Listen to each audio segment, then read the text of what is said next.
dundee gàmmu. waaw ni ma dundee gàmmu gi Mbaye Ndiaye Mbadiar peut-être mooy gàmmu bi dañ ko dund ci 4-0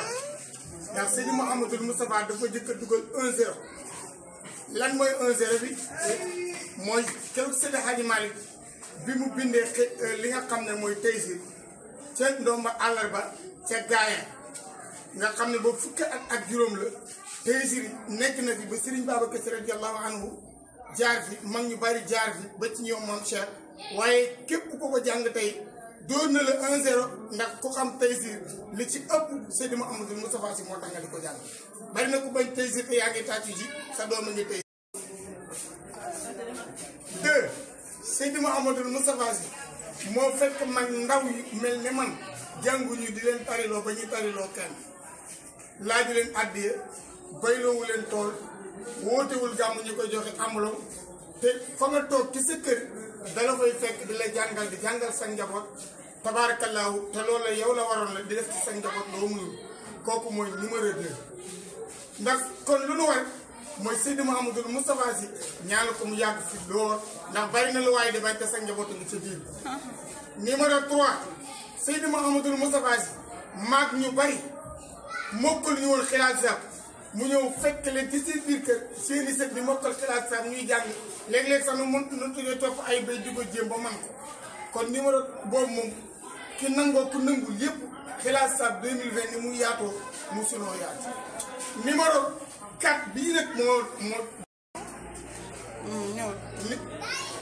numéro 4 ndekete gàmm guñ ci dëb liir noo ngi koy soo am liir yi sax Serigne Moustapha da leen a cëral mooy numéro 4 gàmm gi bi muy jóg si course ba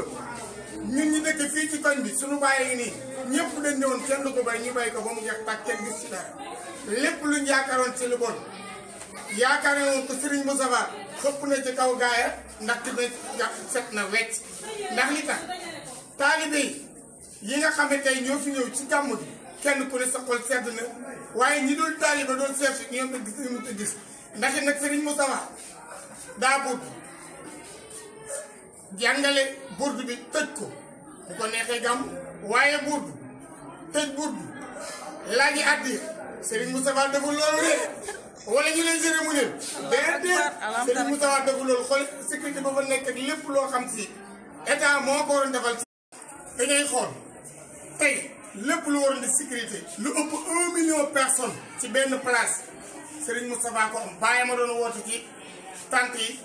gars yi fekk ko mu dem ci stade bi gars yi fekk ko mu dem foire ba gars yi daan dem foire ba di mais ci benn salle ba mun nañu ma ne waaye foire bu weesal Serigne Cheikh doon commencé def te keroog ba Serigne Moustapha ne saa bàyyi nga ñëw am nañu ko wedd keroog bañ doon seetaan télé bi Serigne Cheikh ne tëll boobu ñun waa RTS fi nekk dañoo fa kastalu daanu bu fa la jëlee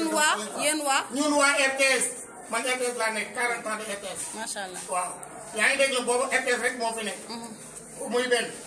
tey jii bi ñu ñëwee ci gàmmu gi li ci gën a neex mooy lu waay foogoon rek alhamdulilah rabbil alamin sécurité bi lépp ak njabootam ko def kilifa gu mag portable am wadd biñ lay boo doon ci gàmmu ñu bari dañuy ñàkk dégg waaye loolu xam ne Serigne Moustapha njabootam yar na ko duñ sàcc duñ mandi duñ toog duñ naan sama doon ci dëkk waaye ko fekk yëpp bàyyi nañ ñu topp Seydi Mouhamadou Moustapha man nag Mbaye Ndiaye la tudd na